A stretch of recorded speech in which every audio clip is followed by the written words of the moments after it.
Greetings. I'm Peter Schmitz, the author of the upcoming book, One Inspires Many, Be the One. And I'm here with one of my teammates today, Biz Story, who's on the development team this year, the Dare to Try development team. And we're glad to have her on the team. And she's here to share a little bit about her story with us and maybe tell us a little bit, how'd you get involved with Dare to Try? Like many, I started on the RIC, or Rehabilitation Institute Chicago's hand cycling team. And Stacy, our coach, kind of just doubled duty there. She's the coach for the RIC team, but she's also a coach for Dare to Try. Yeah. And she was involved in this new group, and I had heard about it from her and other people, and I just started going to practice. And you're hooked, like the rest of us. Got involved. I loved it. I loved it a lot. We're going to come back to that in a minute, but tell us a little bit about what happened in your situation, because yours wasn't an accident. Yours was something else. Yeah. Actually, I'm kind of a lifetime cancer survivor because I was diagnosed with leukemia when I was 5, relapsed when I was 8. But then when I was 22, I was diagnosed with bone cancer. Bone cancer? Yeah, it was a large tumor at the base of my spine. And so, and part of my pelvis was kind of enveloping all of that. So when they removed that tumor, they removed a large portion of my pelvis and part of my spine, and kind of had to put me back together. I call myself Humpty Dumpty. Humpty Dumpty. So because your pelvis had to be taken out, your leg had to be taken out? Well, half of my pelvis, actually. So I have half of it. But because of that, the leg has to go with it? Yes. So because your leg wasn't bad at that point. It was all in your pelvis. Actually, we used a bone in my left leg to kind of put me back together with. But Humpty Dumpty. I like that. Yeah. Mm-hmm. And how many years ago was that? That was 2008. So about 8 years. 8 years ago. And so you've been... So you dealt with a lot of trauma in your young life. So what was that kind of like? You were telling me about this before, that you were kind of mad at the world for a while? I think anyone who has big suffering has moments of kind of wallowing or kind of upsetness. Helen Keller said that the world is full of suffering, but it's also full of overcoming. And excellent. And so I've had those moments where I've had to decide to overcome things. Yes, and we all have. And you were telling me earlier your mother had a big influence in that, and I love that story. So maybe you can share that a little bit. My mom, I guess, was the biggest caregiver for me for a long time. I was actually in a bed for a very long time. And she knew that I was just kind of not caring about what I wanted to do. I know I wanted to go back to school, but each semester I had some kind of other medical problem. And I just felt like this was never going to happen. After a while, I was like, I'm just going to stay, like this forever. Wow. And she pretty much said, you know what, because I love you so much, I don't think this is, what your existence should be. I want you to be happy. I see that you're not happy, and I want you can have a life, you can do the things that you want, and if you gotta get out of bed, you gotta do it. So you remember your mother telling you this? Mm-hmm, yeah. Yeah, it's like clear as day. Yeah, and she was very, of course, being a mother, she was very concerned and upset, and after a while, I was just started thinking about the same, what she had said, and said, you know what, I want more than just this existence of being in a bed. I want more than just wallowing or being upset or sleeping all day long. I want to do something. That's where. So you basically took her advice and put some action to it. It wasn't just. I went back to school. Okay. Was my initial thing. Then I started living on my own. That was a big step. That's a big step. That was a humongous step, but learning different things. Now, you were in a wheelchair at that time as well? Yes. Okay, so that is a big step. So I had to go back to school in a wheelchair, go back to school doing things differently, which was difficult and emotional at the same time.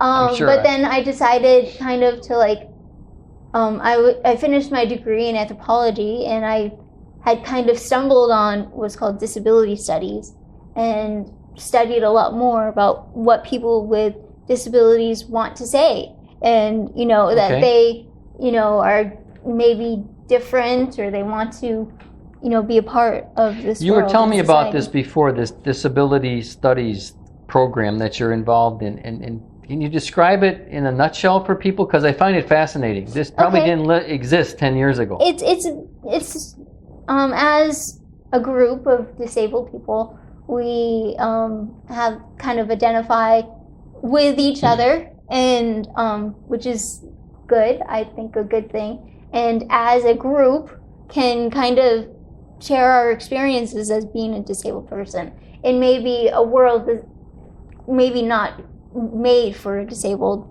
body.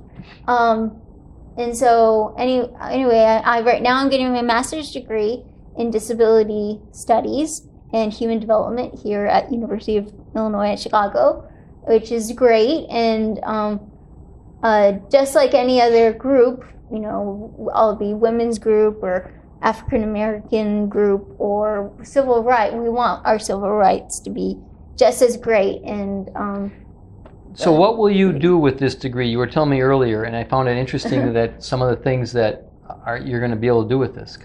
I could go many different directions. A lot of times this turns into kind of an advocacy thing, working as either lawyers or some kind of ADA official. Also working for nonprofit like Dare to Try, that works with people with disabilities and wants to, create programs for them in schools, in civic opportunities, like governments, and even nationally, trying to make sure that the right kind of law is happening. Well, and there's more and more programs for disabled people, right? And we were talking about this before. Why so many people who are disabled don't take advantage of the programs, and they sit on the couch or whatever, and it's a kind of a mystery why some of us go out and participate and then others don't. And and we know a bunch of military people that they say they have friends in the military that sit on the couch and take advantage of all their benefits. They don't do anything when they could get involved in all kinds of sports if they chose to. And it's fascinating to me. Well, and you're studying it. That's what's really interesting. Unfortunately, yes, this happens, but like your book or Dare to Try, it encourages us to find those people and to say, you're not alone, first of all, and I want you to come with me and have, get in the water and swim. Yeah, get involved, because let's go swimming together.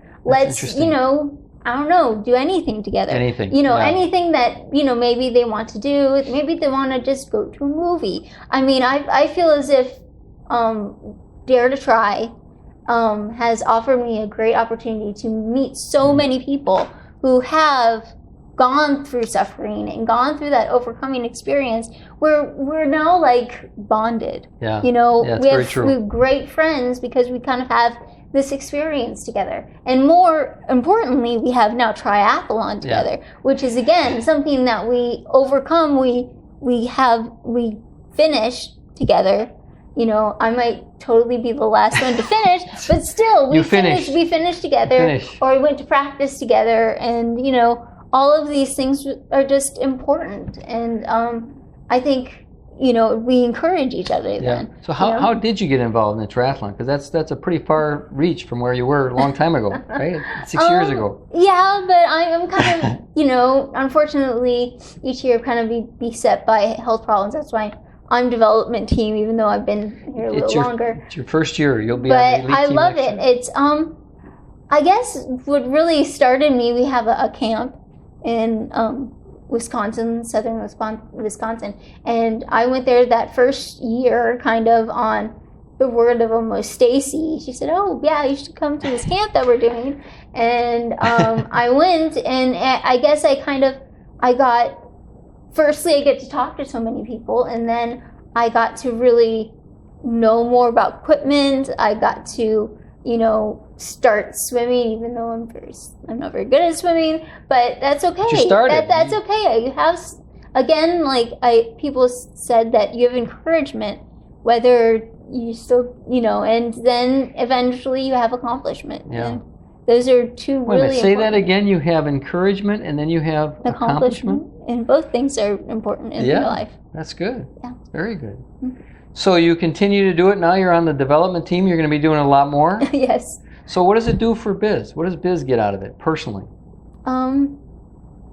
Again, I feel a lot of times when you're faced with challenges of disability, you have to, my mom uses this phrase, you got to think, plan, and adapt. And so, because it was tough for me, trying to learn how to operate as a person in a wheelchair, but I had to, figure out how to do all these things. But it really, again, it's the accomplishment after that. It's like, you know what? I actually did this, even though maybe I wasn't as fast as I want to be, but I can work on that. You can get better. I can get better. I can always, I have an upwards trajectory, not a downwards trajectory. So, Ken, as we wrap up here, are there any words that you live by, or a phrase that comes to mind that keeps you going? Because let's be real, it's not, everything's not simple when you're in a wheelchair every day of your life, right? I mean, you gotta. Yeah. So what keeps Biz going?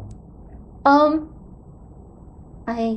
can't remember the phrase, but it's something about you told me before. That's why I'm asking. I'm not very good at, but there's a phrase where she stood on a mountain watching the storm come, and when it came, she stood and then she flew. And so, even though, and the idea is that the storm will come. Yep. It's gonna, but that doesn't mean that we will be, totally. We might be devastated, but we still need to learn how to, use that to our advantage. I don't. Some people think that I must have had to learn something, or learn something great from being disabled. I don't think I necessarily learn something different than other people. I think I just learn it in a different way. Interesting. And I think everybody has their own way, and eventually, hopefully, that way is encouraged. And so what would you tell somebody about a triathlon? I would tell them to try. There are a lot of different levels of a triathlon. Yes, so you can start at the beginning, and which isn't really that bad of length, and then you can. There's super sprints, and then full triathlons. But I've had a few friends who have just tried, just a super sprint, but they do enjoy it. I mean, even if they don't pick it up again, it's something that they've tried. They've tried and they've done it. Yeah, and I think that's good to be.